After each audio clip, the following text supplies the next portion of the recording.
I'm going to bring up the PowerPoint and we can get started.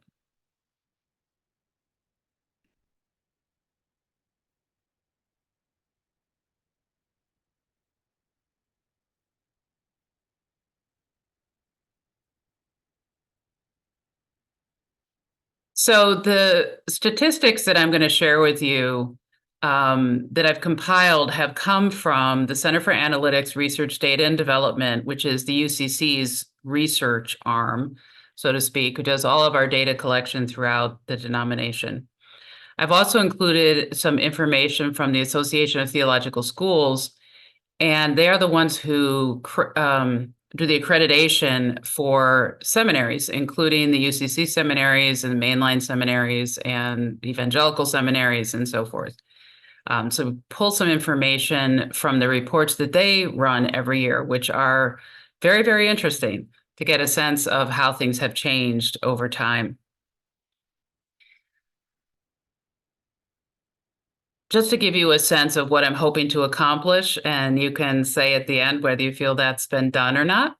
I want to provide you some general information on the current state of clergy and the availability of clergy in comparison to previous years. To take a look at the multifaceted reasons behind the change in clergy availability, because as it turns out, there are a number of factors that are part of this. And then to engage in some discussion and exploration of our response to this and what can be our, we'll talk a little bit about reactive responses, but we also want to talk about proactive things that we might consider doing to respond to this reality. Now, the point of this is not to be depressing, okay? Some of this material may surprise you and it may depress you, but I don't want that to be the case. What I'm hoping for is that we can look at this information clearly with open eyes and then lean into what we need to do to be the church once we learn about these statistics, okay? So the best way to start is to take a look at who the ministers are right now in the United Church of Christ. And these are the active, non-retired authorized ministers.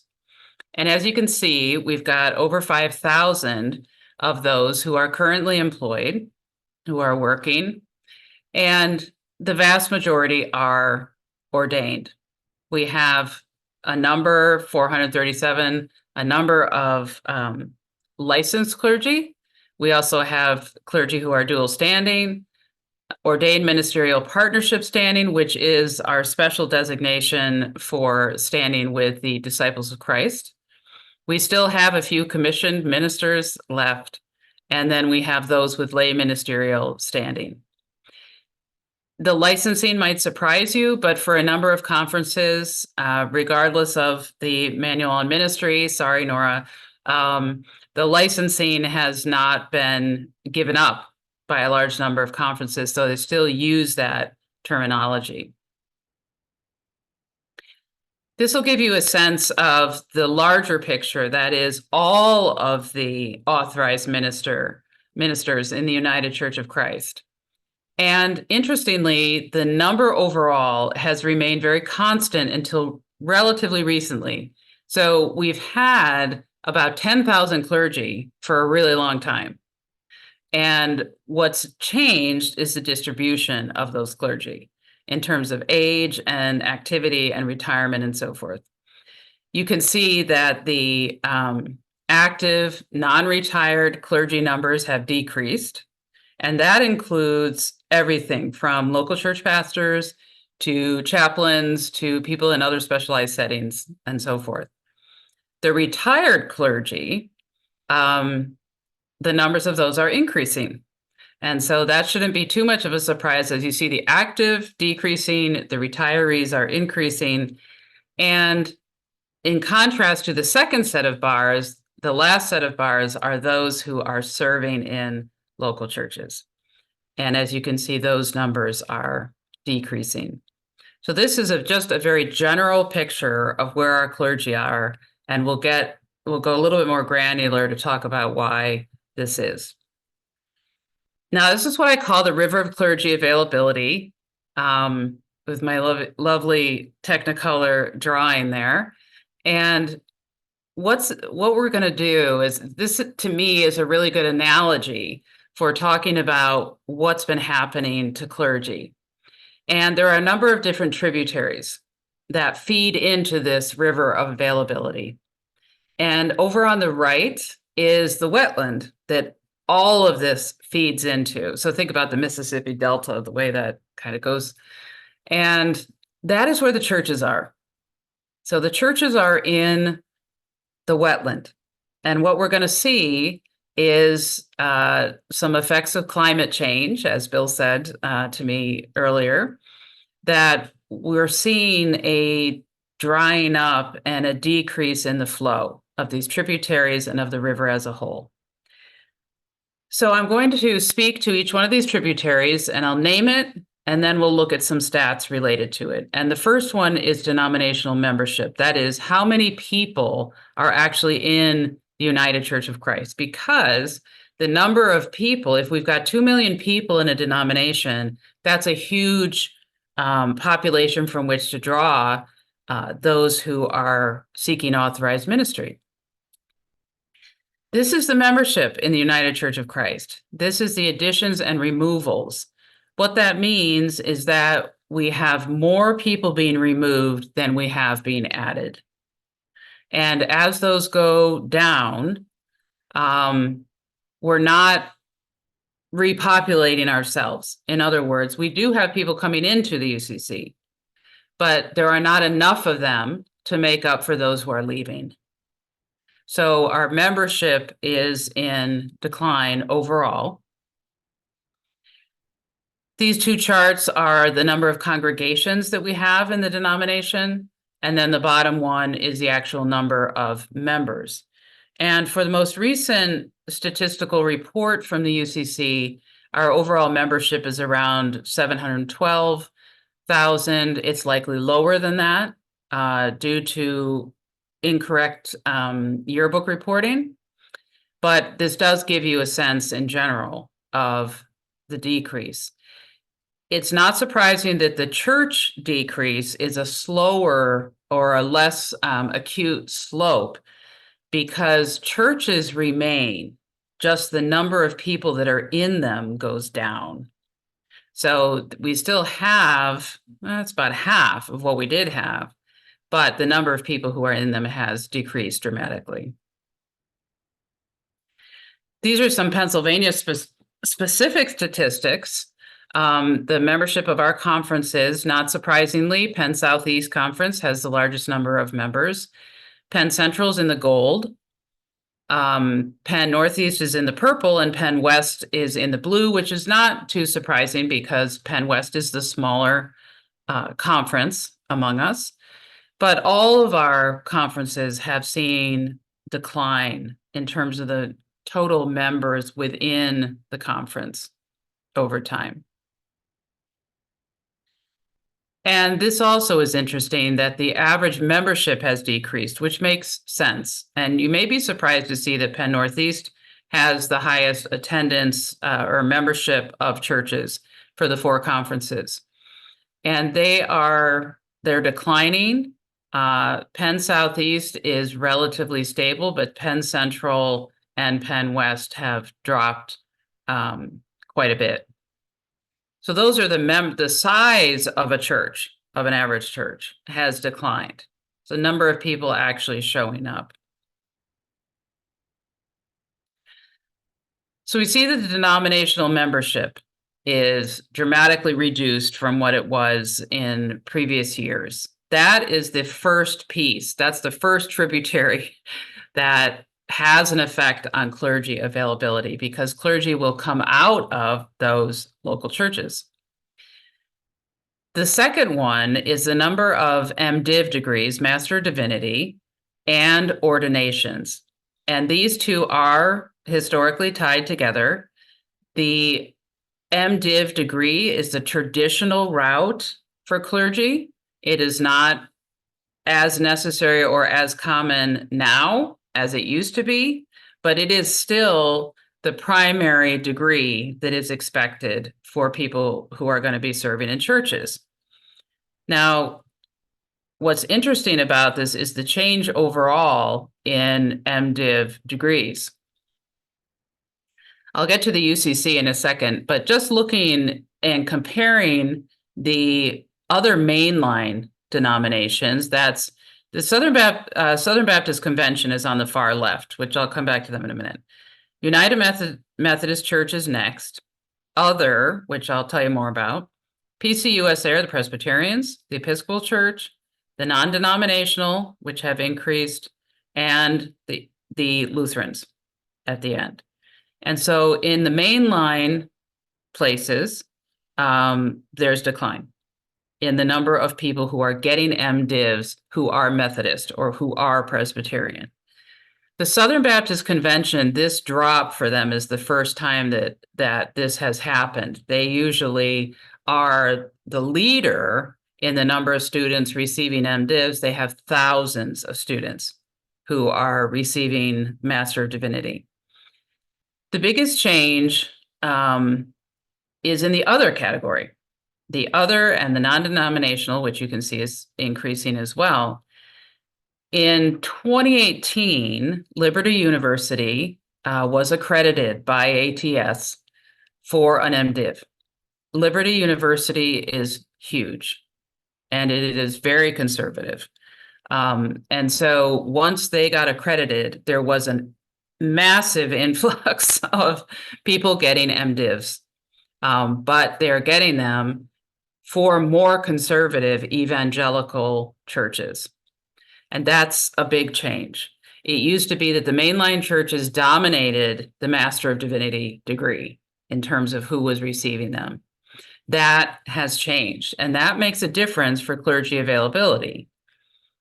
If you look at UCC students in MDiv programs, the head count has decreased very steadily since 1983. In about 2003, between 1993 and 2003, there was a leveling off, and 2006 was the all-time high for the MDiv in terms of how many people were receiving the MDiv regardless of denomination. What's happening now with the UCC, though, is it follows the same line as the Presbyterians, the Methodists, the Lutherans, the Episcopal Church. And so we're down to, in 2023, the actual head count of students who are in Master of Divinity programs in a variety of seminaries, because ATS accredited a huge number of seminaries, is down to 249. And that is very, very small compared to what it used to be. So if you look at 20 years ago, we had over 700 students. And now we're down to 249, and that number continues to decline. The fewer students we have receiving Master of Divinity degrees, the fewer students will be going into parish ministry. There are people who receive an MDiv and who do not go into parish ministry, but by and large, that has been the degree that leads to parish ministry. The increase has been in MA programs. So masters in pastoral counseling, for example, those degrees are on the rise, but the MDiv is dropping over time, and predominantly for the mainline churches. This gives you a little bit more information like this when we ask ourselves, who is receiving the MDiv? So what are the denominations where people are actually getting an MDiv? And ATS keeps track of this on the top 20 denominations whose students receive the degree. And in 1996, what I found in looking at these records is that in 1996, in that top 20, were included the American Baptist Churches USA, the Unitarians, the National Baptist Convention, which is a Black church, and Christian and Missionary Alliance. This was not surprising to me because when I graduated from seminary in 1991, I had many colleagues at seminary who were part of those denominations, and also Presbyterian and Methodist and everything else. But they drop out by 2018. So they're no longer in the top 20 denominations where people are receiving MDivs. In 2018, you have a few churches that move up in their rankings. Presbyterian Church in America, PCA, which is a conservative branch of the Presbyterian Church, Seventh-day Adventist, and the AME. The AME rises in ranking because the AME now requires the MDiv, and it did not before for its clergy. So it does now require it.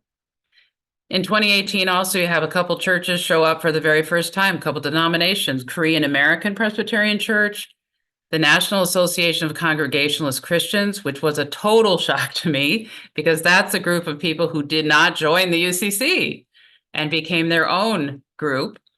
The Baptist General Convention of Texas, Church of the Nazarene.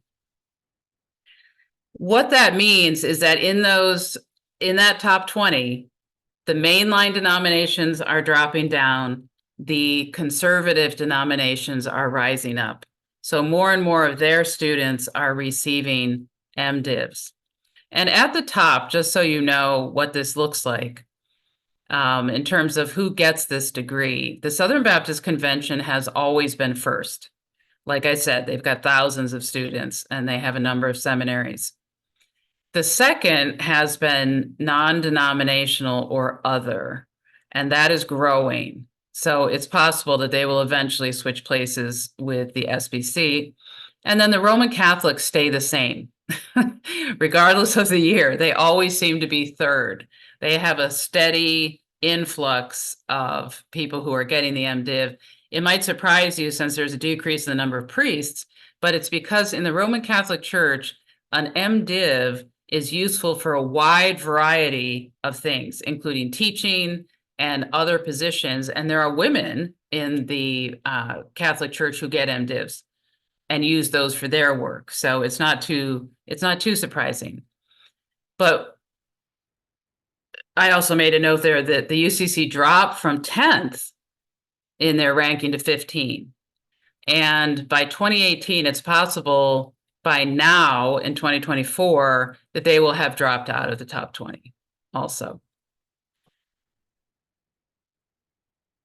I think it's important for us to be aware that it's not that there aren't clergy being formed out there. There are clergy being formed, but it's what denomination is forming them. And the conservative denominations are increasing in the number of people who are being trained for ministry. Mainline is decreasing. And then we have our number of ordinations. And this should surprise you. It's pretty discouraging, the drop that we've had in the number of ordinations, although it does line up with the decrease in the number of UCC students earning the MDiv degree. If you think of 10 years ago, if I think even of 10 years ago, the number of ordinations that were happening in the conference was so much higher than it is now. And now we're down to 84 for 2022, and they've got an asterisk there saying that perhaps that number will increase when more information comes in. Well, all the information is in for 2022. So that's our number, and that gives a sense of where we are in terms of ordinations. Now, the fewer ordained clergy we have, the fewer MDiv students that we have who then become ordained clergy, the fewer clergy we have. We don't have as many to go into that river of availability. The third tributary is the number of pastoral positions. And this is kind of a strange one. There's been some research on this. This is very recent research. And if you do want a copy, by the way, if you want a PDF of all of the slides, you need to contact Nora. She's on here, Nora Faust. This is the only slide you can't have because it hasn't been formally published yet by CARD. What this shows is that the number of pastoral positions that are being added in the UCC is not enough to replace the number that are being removed. Even though the number that are being removed is going down and appears to be somewhat sloping down or at least evening off, we still aren't bringing in enough new pastoral positions to take care of the ones that we've lost. And that means that pastoral positions are fewer. And so that is a tributary. It is an effect on the whole river, because if there aren't positions down there in the wetland, then clergy aren't drawn. And we end up having challenges with who can find a position. So the number of positions has decreased. Now we come to a big one in the UCC, and this is a big one actually in all of our mainline churches, and that is retirement. The yellow bars, which start at 1985, are those who are currently employed. You see the number going down. The green are the retirees, and you see that number growing. In the United Church of Christ right now, 80% of our clergy are over 50. And it may actually be a little bit higher now. We have very few of those young clergy who came out of college and went right into seminary. That is very uncommon now. I know a few of them, but it's very uncommon. And as people, we are an aging denomination. And so as our clergy move into retirement, that takes them out of circulation. And yeah, we do have a number of retired clergy who are still working, but by and large, it takes them out of rotation, so to speak, and we don't have as many clergy. Now, this change in church size is probably one of the biggest, because this is a direct influence on whether a church can afford a full-time pastor. And one of the challenges that we're having are those people who have a ministerial profile and are looking for a position are often seeking a full-time position. That's particularly true of people who are just coming out of seminary, because many of them have student debt. And so we're looking for full-time positions so that they can help take care of that student debt. Back in 1995, our churches were very well proportioned in terms of size. The blue is 1 member to 50, okay? And the orange, which was a really good chunk, was 50 to 100, and the green was 100 to 150. And then the United Church of Christ has never been a denomination that has huge churches, okay? But we have churches that are 151 to 200 members, that's a blue, and 200 to 400 is the purple, which right now would seem, at least in Penn Central Conference, that's a very big church. A church that gets near 400 members, we would consider to be a very big church. And then we always had about 1.5% of our churches were over 400 members. So not very many, but when we had 2.5 million churches, that was quite a few that were that size, right? So we were pretty well distributed in terms of size. And look how that has shifted. So the majority of our churches now in the United Church of Christ worship 1 to 50 people. The orange, which is the 50 to 100, has shrunk not as much as the others, but just a bit. But then you see what happens to the other categories. They're just being squeezed. The 200 to 400 size churches, we have hardly any of those left. I mean, this is probably the most shocking graphic, and it shows us what happens to pastoral positions.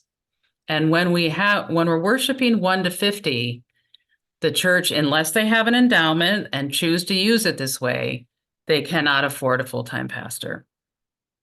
And that means that there aren't positions.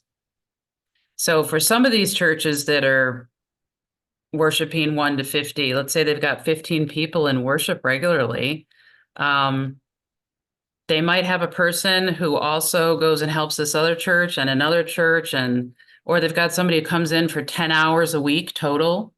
That's what a lot of these little tiny churches are doing.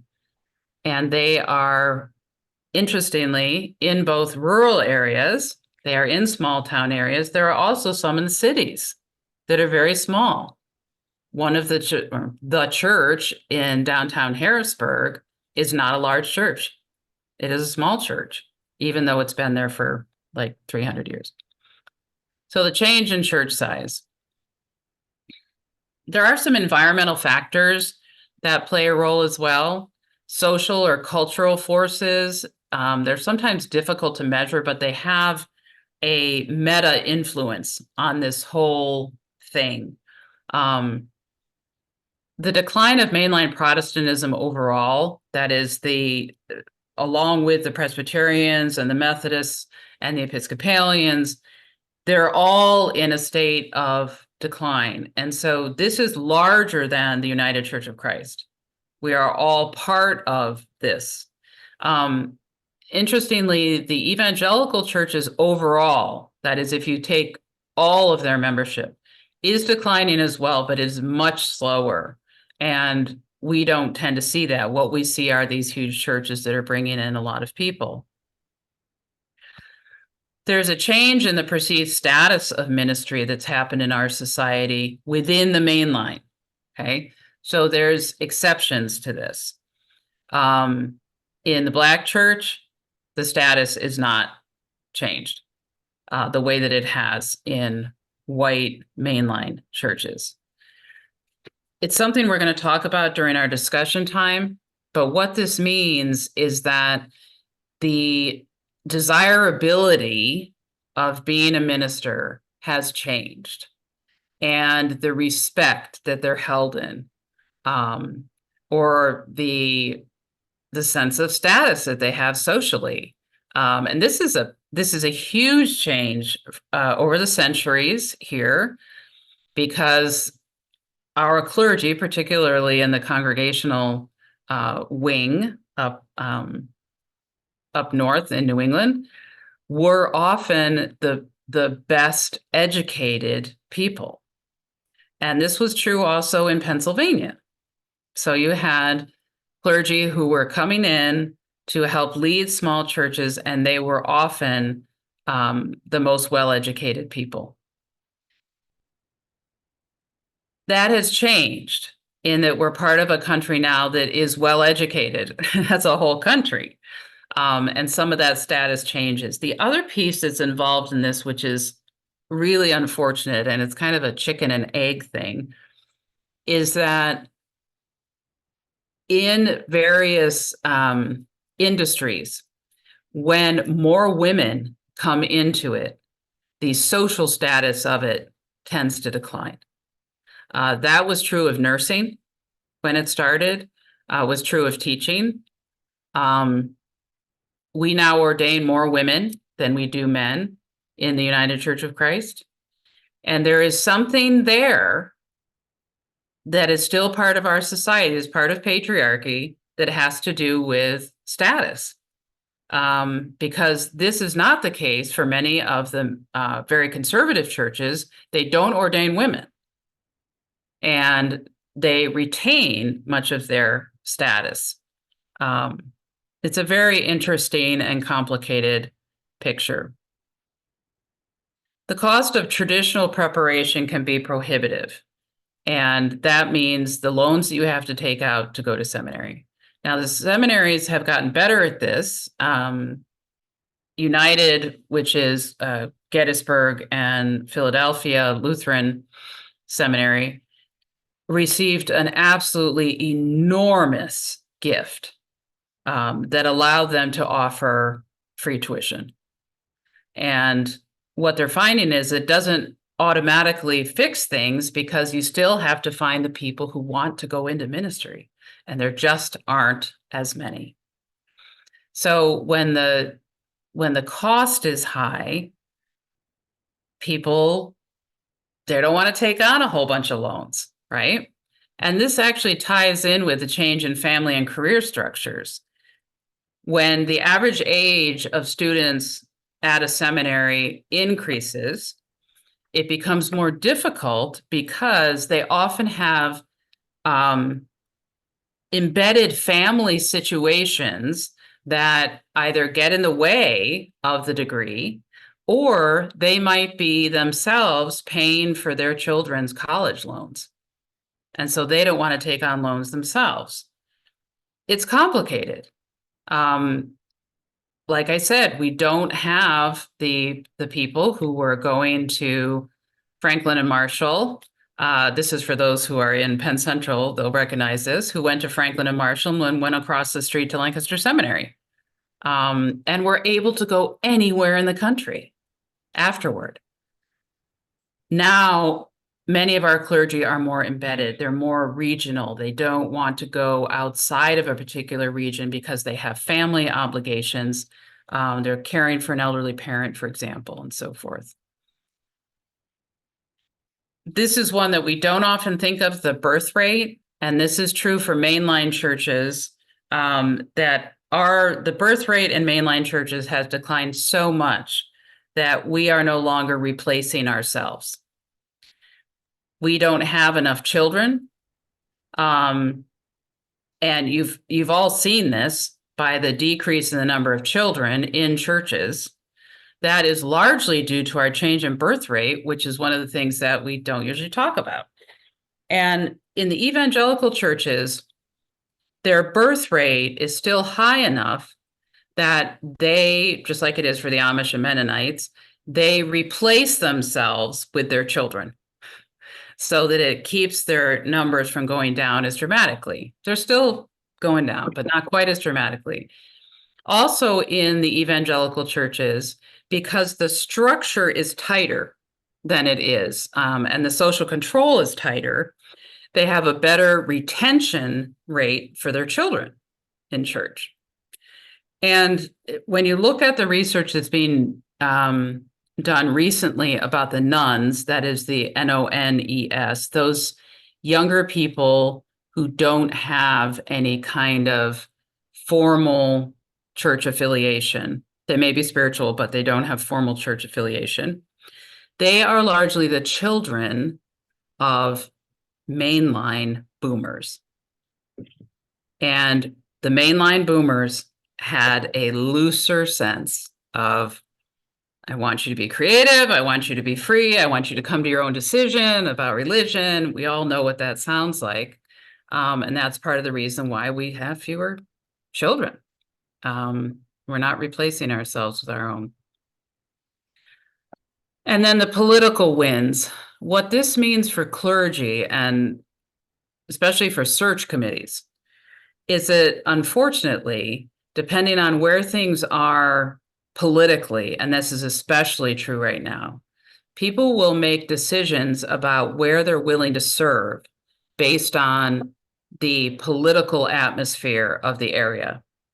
So in Indiana, for example, big congregational church, been there for a very long time, ONA for 25 years, just, very well endowed. It's great church. Had so much difficulty finding any candidates because, and I was told this by a number of different candidates, that Indiana is a red state. Right. And they're not willing to go into a red state, even though Indianapolis is a blue dot in that red state. They're not willing to go there. And we do get some of that in Pennsylvania, unfortunately. So I'll do a quick analysis, summary here. The traditional tributaries are drying up or being restricted, I could say. And again, make some analogy to climate change, because we are in the midst of a climate change in the church. The number of churches is shrinking, that wetland is shrinking, the edges are coming in. So that is changing, and that is looking to be a permanent change when it comes to mainline churches.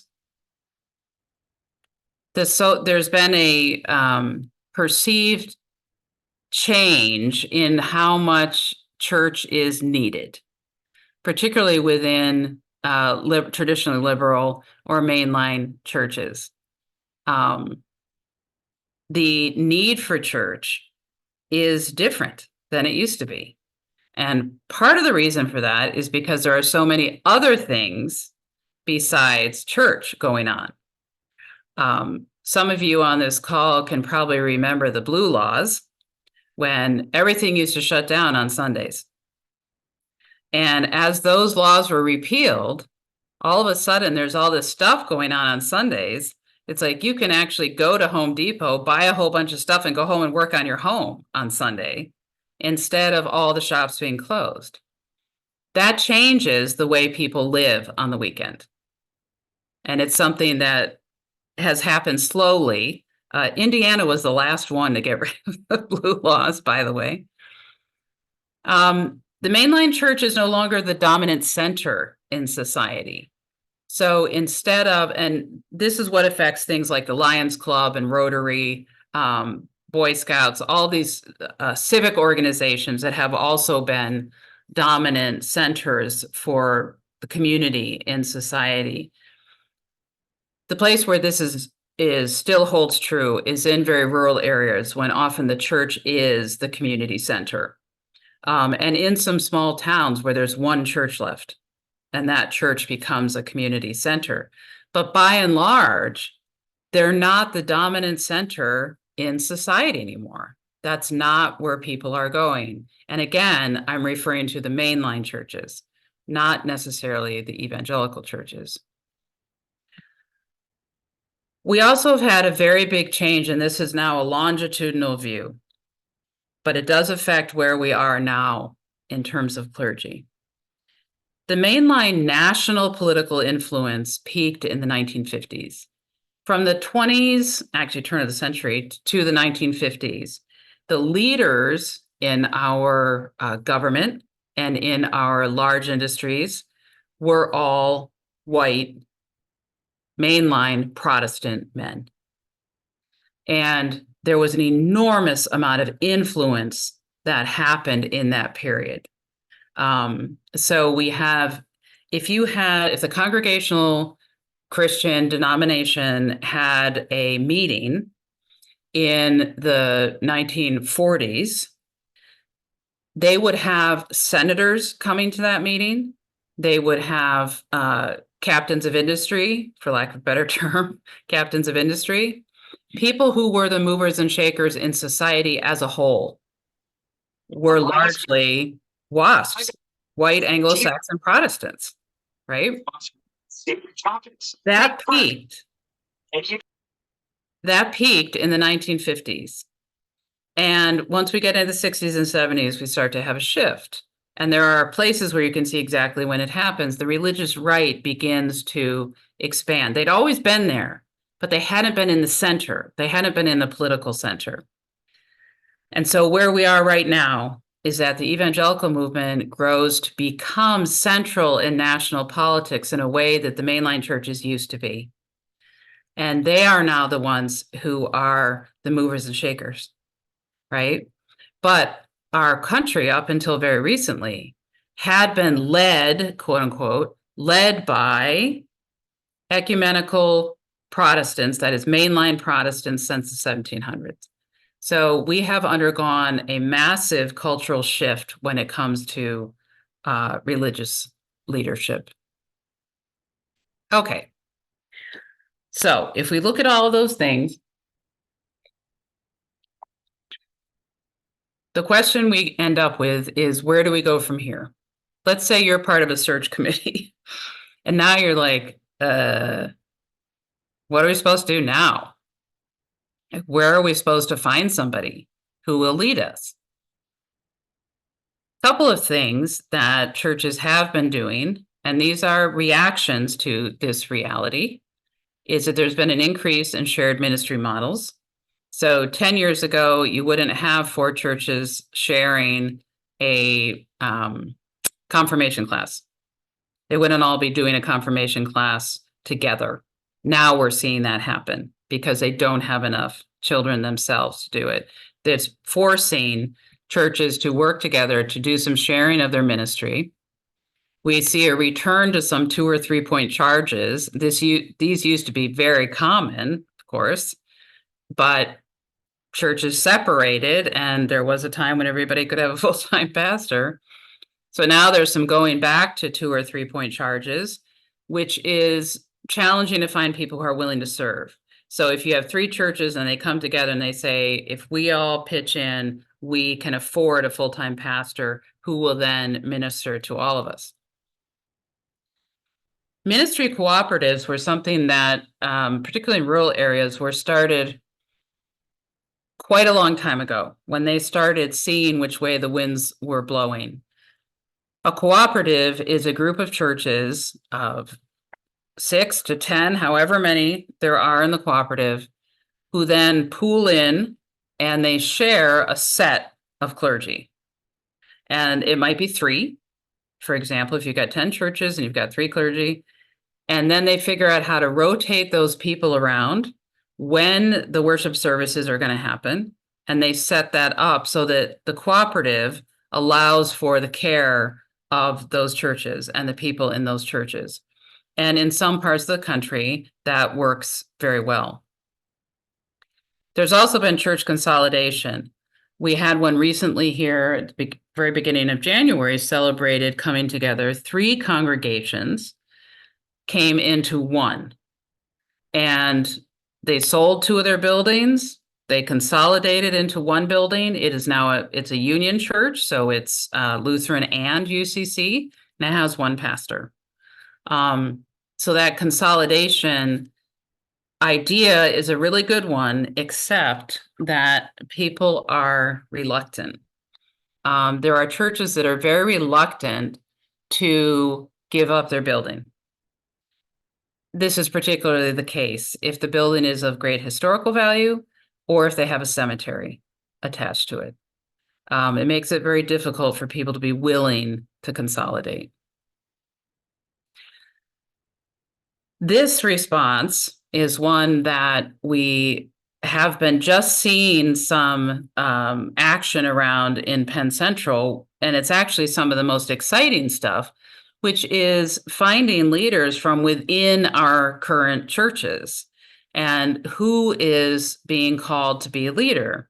So we do have some lay people in our churches who have risen to this position of leadership and taking on the care of that congregation. And it's incredibly inspiring when you see it happen, because the dedication of these churches and their lay leadership is really impressive. And in my mind, any church should be able to do this.